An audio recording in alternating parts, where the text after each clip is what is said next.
भवसंभवभीतिभेदनं सुखसम्पत्करुणानिकेतनं व्रतदानतपक्रियाफलं सहजानन्दं गुरुं भजे सदा वर्णिवेशरमणीयदर्शनं मन्दहास्यरुचिराननाम्बुजं पूजितं सुरनरोत्तमे मुदा धर्मनन्दनमहं विचिन्तये त्वं सुकान्तप्रतं कान्तं त्वं कान्तं सर्वदोगतं त्वं गते द्वैगते वर्तं त्वं वन्दे भक्तिकासुतं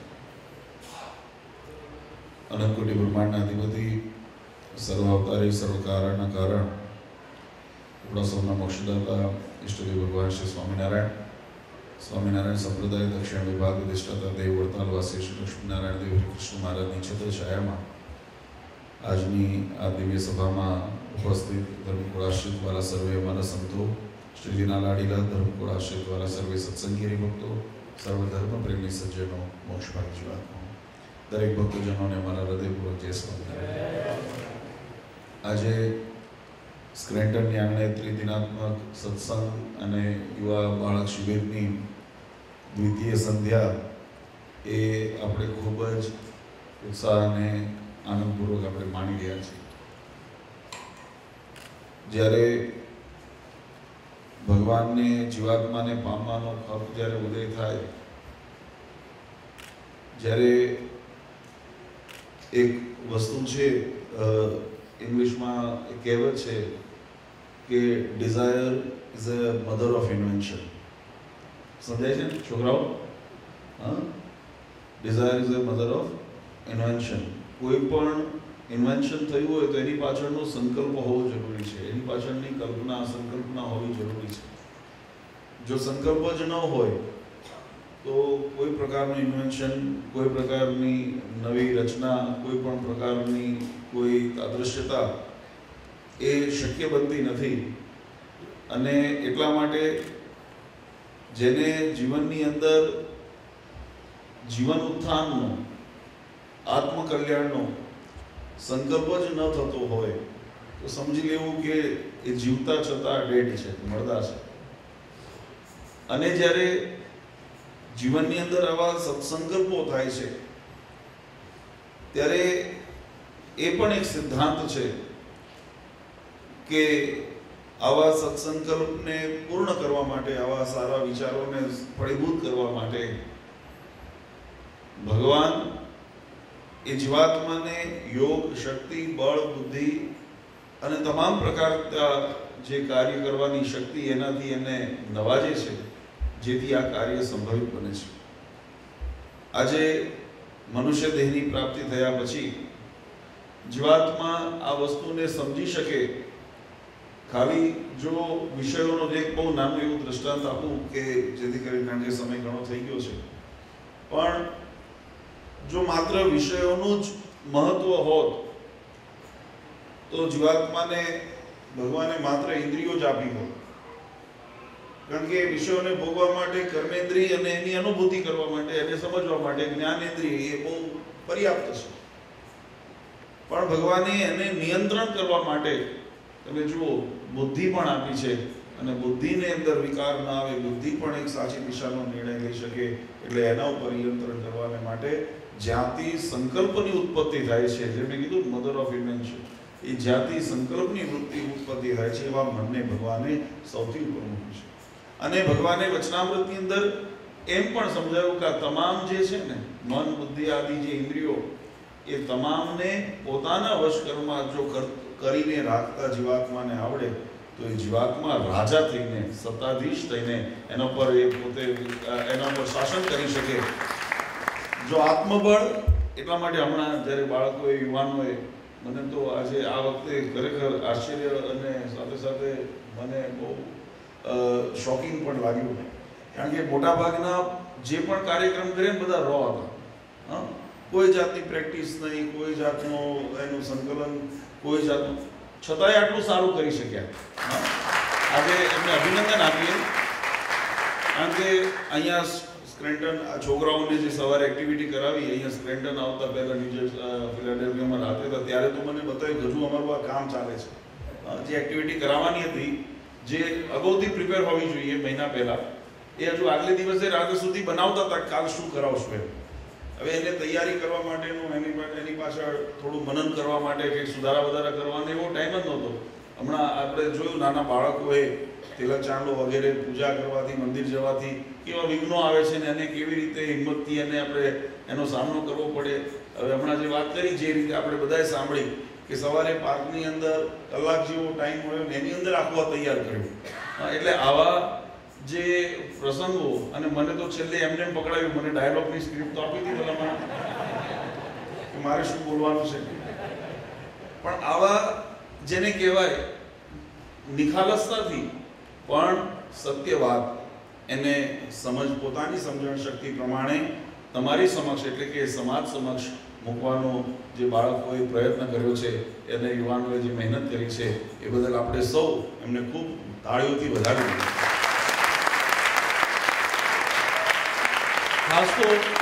ખાસ તો વાત એટલી જે કરવાની કે એની અંદર એમને એક બહુ સુંદર બંને બાળકોના જે આજના કાર્યક્રમો જોયા, ગઈકાલના પણ આપણે નાટક વગેરે જે એમને બધાએ રજૂ કર્યા, સાંસ્કૃતિક કાર્યક્રમો, એમાંથી એક વસ્તુ આપણને શીખવા મળી. વ્યક્તિ એ હંમેશા બીજાનો ગુલામ પછી થાય છે. પહેલા પોતાના સ્વ જેને પોતાના ગણ્યા છે એવા મન બુદ્ધિઓથી અને ઇન્દ્રિયોથી બહેકે છે. જો એ મન બુદ્ધિ અને ઇન્દ્રિયોને જો કાબૂમાં કરતા જીવાત્માને આવડે એને યોગનિષ્ઠ કહેવાય, સમાધિનિષ્ઠ કહેવાય, બ્રહ્મ સ્વરૂપ કહેવાય. અને એવી સ્થિતિની અંદર વચનામૃતની અંદર મહારાજે બહુ સુંદર વાત લખી કે કલ્યાણનો જે મહારાજ બતાવ્યો કે ભગવાનના ધામમાં જઈ અને ભગવાનની ભક્તિ કરવી, સેવા કરવી અને ભગવાનની કથા, વાર્તા, કીર્તન વગેરેનો જે આનંદની પ્રાપ્તિ, અનુભૂતિ કરવી, સેવા કરવી, એનું નામ મોક્ષ છે. તો આપણને મનમાં એવો સંકલ્પ થાય કે જો મોક્ષ આ કરવાથી મોક્ષ છે તો એ તો આપણે અહીંયા પણ કરીએ છીએ, પણ વાલા ભક્તો અંતર કેટલો છે. આજે એક ડૉક્ટર જ્યારે બનવાની, જેને મેડિકલનું લાઈન લીધી અથવા જ્ઞાન હોય એને ખબર હશે કે પહેલાં એને ડિટેક્શન કરવામાં આવે ત્યારે કોઈ મરેલા કે પ્રાણી હોય અથવા શબ હોય એના ઉપર એને ચીરપાળ કરવામાં આવે, એમાંથી એને શીખવાડવામાં આવે, અને જ્યારે એમાં પારંગત થઈ જાય પછી કોઈ વ્યક્તિનો જીવ એને સોંપવામાં આવે, પછી પેશન્ટને ટ્રીટ કરવાની પરમિશન આપે. ત્યાં સુધી પરમિશન આપતા નથી. કામ તો એ જ કરે છે જે મળદા ઉપર કરેલું છે, પણ એ કર્યા પછી એમાં પારંગત ત્યાર પછી જીવાત્માને કોઈ પેશન્ટને ટ્રીટ કરવાની આવે છે. એમ આ જગતની અંદર વર્ષોથી વિષયોની અંદર જે ગૂંચવાયેલો જીવ હતો ને, મેં તમને એટલા માટે શબ્દ કહ્યો કે જેને પોતાના સંકલ્પ આત્મકલ્યાણની, આત્મશ્રેયની સંકલ્પના જ નથી, મનમાંથી સ્ફૂર્ણા નથી થતી, એ મળદા જેવા છે. અને એ મળદા ઉપર ડિસેક્શન કરીને એના ઉપર અનુભવ કરી જે અહીંયા આપણે જ પ્રવૃત્તિ કરીએ છીએ જે ત્યાં કરવાની છે. અને એટલા માટે મહારાજે કીધું જેની સ્થિતિ થઈ એને છતે દેહે અક્ષરધામની અનુભૂતિ થાય. શા માટે? કારણ કે ત્યાં પરબ્રહ્મ પુરુષોત્તમ નારાયણ ભગવાનનું સાનિધ્ય છે, ત્યાં આપણા મન વિકાર અને માયા રહિત છે, ત્યાં ભગવાનના સ્વરૂપની અંદર એકાત્મપણાથી આપણે જોડાયેલા છીએ.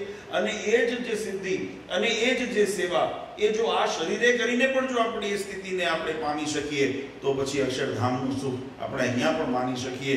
અને એટલા માટે ગઈકાલના અમે પ્રવચનમાં કીધું કે અહીંયા આપણે પ્રવૃત્તિ કરીએ છીએ એ એવા આત્માને જાગૃત કરવા માટે, એવા સંસ્કારને કેળવવા માટે, એવી પદ્ધતિઓને આપણે પ્રેક્ટિસ દ્વારા, આપણે એને અનુભવ દ્વારા આપણે સિદ્ધ કરવાને માટે, જેને કહેવાય તપ દ્વારા સિદ્ધિ મેળવવાને માટે, આપણે એ સાધનને એ સાર્થક કરવાને માટે આપણે અહીંયા પ્રયત્ન કરીએ છીએ. અને આ પ્રયત્નમાં જો સાર્થક થશું તો પછી ભગવાનના ધામની અંદર એ અનુભૂતિ જેમ અને પછી પ્રેક્ટિસની પરમિશન મળી જાય એમ આપણને પણ ભગવાનની ભક્તિની અંદર એ અનુભવ કરવાની આપણને પરમિશન મળશે.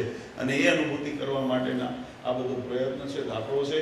તો જાગૃત થઈ અને ખૂબ એનો લાભ લઈએ તો હું માનું છું કે એ આપણી સજાગતા કહેવાશે, આપણી સમજણ કહેવાશે.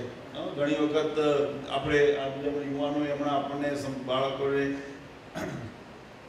સાંસ્કૃતિક જે નાટક કર્યું એની અંદર સમજાવ્યું કે ઘણી વખત આપણે બહેકી જતા હોઈએ છીએ, મિત્રતા આવે, કોઈ ઓફિસરના અથવા તો કોઈ એવા સારા અધિકારીઓ હોય એને ઇમ્પ્રેસ કરવાની માટે અથવા અન્ય કંઈ કારણસર, પણ એ બધી મનની નબળાઈ છે.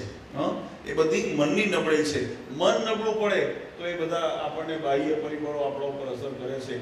અને જેને મન મજબૂત રાખ્યું છે, જેને આત્માનું પોતાનો કંટ્રોલ જેને પોતાના ઉપર છે, એને ક્યારેય મન વિચલિત ન થાય, ને એનું આત્મા જેને ના પાડે, મન વિચલિત ન થાય, બુદ્ધિ કોઈ દિવસ પ્રેરણા ન કરે, ઇન્દ્રિયો ક્યારેય બહેકે નહીં. એટલે આવા જે સંસ્કારો એને આપણે આપણા જીવનની અંદર દ્રઢ કરીએ અને ભગવાનને રાજી કરવાને માટે.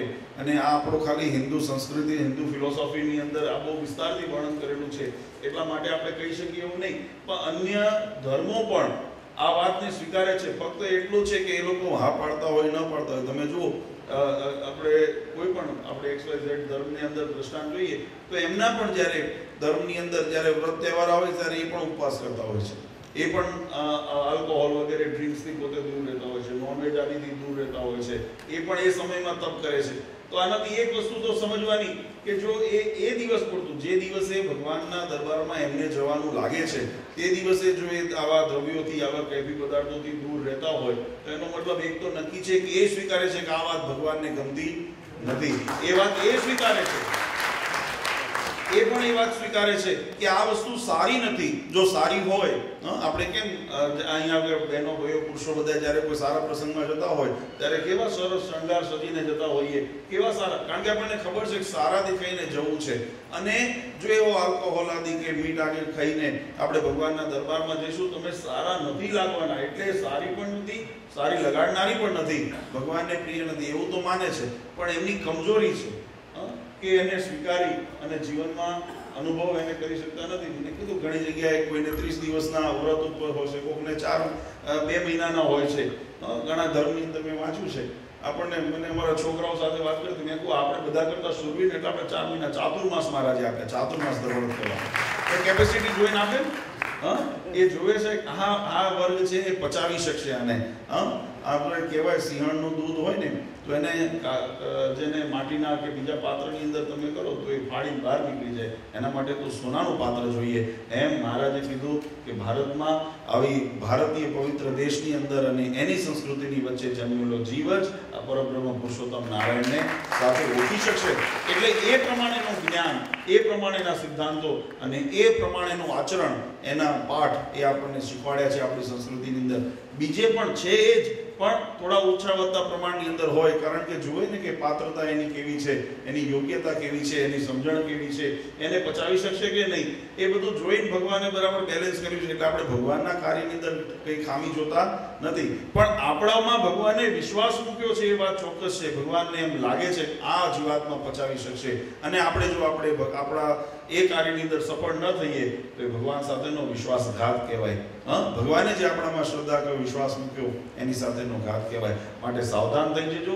બીજા કોઈના બહેકવામાં આવીને, કોઈના બહેકાવામાં આવીને, અથવા તો પોતાની રસ ઇન્દ્રિયોની અંદર બહેકીને પણ, માયાની અંદર બહેકીને પણ પોતાના ધર્મ, પોતાનું આચરણ એની અંદર ક્યારેય નિર્મેક ન કરશો, ક્યારેય એની અંદર બાંધછોડ ન કરશો. ભગવાનની આજ્ઞામાં વર્તી અને ભગવાનને રાજી કરશો તો આલોક અને પરલોક બંનેના સુખ એ તમારી આગળ આડોળ છે. આલોકના સુખની પ્રાપ્તિ માટે ઝંખવું નહીં પડે અને પરલોક ભગવાનની પ્રાપ્તિ માટે પણ ઝંખના નહીં કરવી પડે. ભગવાન સહેજે સહેજે એ પોતાના ભક્તને બંનેથી સુખ્યા કરશે. માટે આજના દિવસે આપણે એ જ પ્રાર્થના કરીએ કે આપણા સૌના જીવનની અંદર એ સમજણનો વધારે થાય. સવારે અમે બાળકોને રમાડતા હતા ત્યાં, ત્યારે બહુ સુંદર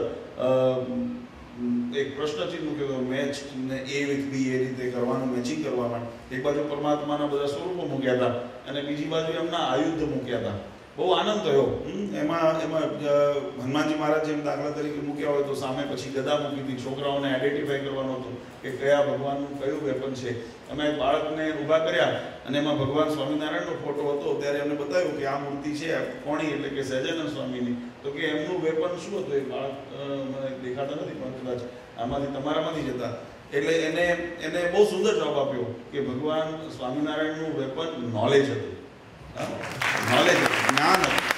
ભગવાને હથિયારથી અસુરને સંહાર થાય, પણ ભગવાને જ્ઞાનથી આસુરી વૃત્તિનો સંહાર કર્યો. શિક્ષાપત્રી, ભક્ત ચિંતામણી, વચનામૃત આદિ. તો જીવાત્માના હૃદય જ્યાં સુધી પરિવર્તન નથી થતા, બાહ્ય પરિવર્તન ખોખલા છે. બહુ વિચાર, તમે બાહ્ય દેખાવ આડંબર કરો ને, 4 દિન ચાંદની ફિર અંધેરી રાત, એ 4 દિવસ તમને શોભા આપશે. 4 દિવસ કદાચ તમને આનંદની અનુભૂતિનો ભ્રમ રહેશે, 4 દિવસ સુખની અનુભૂતિનો ભ્રમ રહેશે, પણ અંતે પછી એ દુઃખની અંદર જ ગરકાવ કરનારા છે. પણ જ્યારે અંતરનો પ્રકાશ જ્યારે પ્રગટ થાય, મેં ગઈકાલે પણ એટલા માટે કીધું હતું કે અંતરને જાગૃત અને જીવંત કરવા માટેનો આ મહેનત એ આપણો આ સત્સંગ છે. અને એ માટે એ સંસ્કારોનો વારસો આપણી ભાવિ પેઢીને મળે, આપણા યુવાનોને મળે, એના માટે આપણે દાખલો કરીએ છીએ. માટે આજે સ્ક્રેન્ટન સહિત અમારા સમગ્ર જે લક્ષ્મીનારાયણ ગાદી આશ્રિત જે બધા સત્સંગ સમાજના મંડળો ને જે ચેપ્ટરો સમગ્ર શિકાગોથી લઈ આ બાજુ LA કેલિફોર્નિયા એક છેડો ને બાજુ ફ્લોરિડા બધાના પ્રતિનિધિઓ અહીંયા આવ્યા છે અને આ બાજુ મેં તમારો ન્યૂજર્સી ને બોસ્ટન સુધીના અમારા અહીંયા યુવાનો બાળકો અને જે કેનેડાથી પણ અહીંયા આગળ જે પ્રતિનિધિઓ અહીંયા આવ્યા છે એ તમામને અહીંયા આગળ ભગવાનને અમે એટલી પ્રાર્થના કરીએ કે તમામને બળ આપે પોતપોતાના વિસ્તારની અંદર પોતપોતાના ક્ષેત્રની અંદર પણ જે આવા મંડળો આવા પ્રવૃત્તિઓના માધ્યમથી ભગવાનનો રાજીપો મેળવવા માટે અને પોતાના બાળકોને એક સદમાર્ગની પ્રાપ્તિ થાય એના માટેની આ પ્રવૃત્તિ કરવાની ભગવાન તમને સૌને બળબુદ્ધિ શક્તિ આપે એવી કૃષ્ણ મહારાજના ચરણારવિંદમાં પ્રાર્થના કરી તો દરેકને અંતરથી આશીર્વાદ આપી અને ભગવાન સૌનું મંગળ કરે પ્રાર્થના સાથે પરમ પૂજ્ય સનાતન ધર્મ ધુરંધર 1008 આચાર્ય શ્રી અજેન્દ્ર પ્રસાદજી મહારાજ અશોક આદિવાળા પૂજ્ય માતુશ્રી અને મારા સમગ્ર ધર્મકુળ પરિવાર વતી સર્વને અંતરથી આશીર્વાદ આપી મારી વાણીને વિરામ આપું છું.